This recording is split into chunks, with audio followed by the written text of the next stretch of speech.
So I am officially giving up. I know that you guys seen me do a couple steps on this, but I really need your guys' help. This is all I have done for it to start, and it's still not starting. It cranks, but it will not start. The battery, I have checked it. It is good. The fuses, they are good. The stator piece thing, I tested it. It is good. Okay. After that, I did the rectifier and the stator have been changed like literally last month. The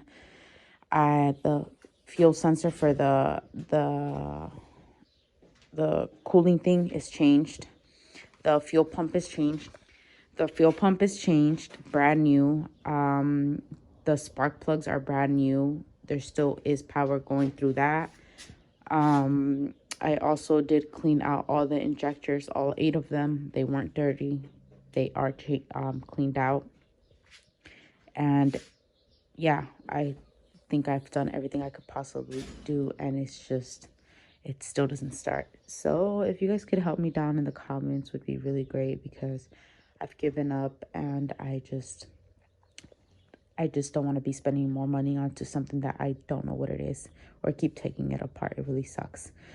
But one thing that it does do for you guys, when I push it, if somebody pushes me and then I pop the clutch, it does start.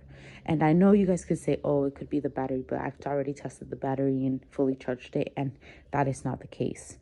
I just don't want to go get another battery. I am going to test out another battery with a friend to make sure that is canceled out, but that does happen. When I push it, I get pushed. It has to be a good speed, and then I pop the clutch, it does start.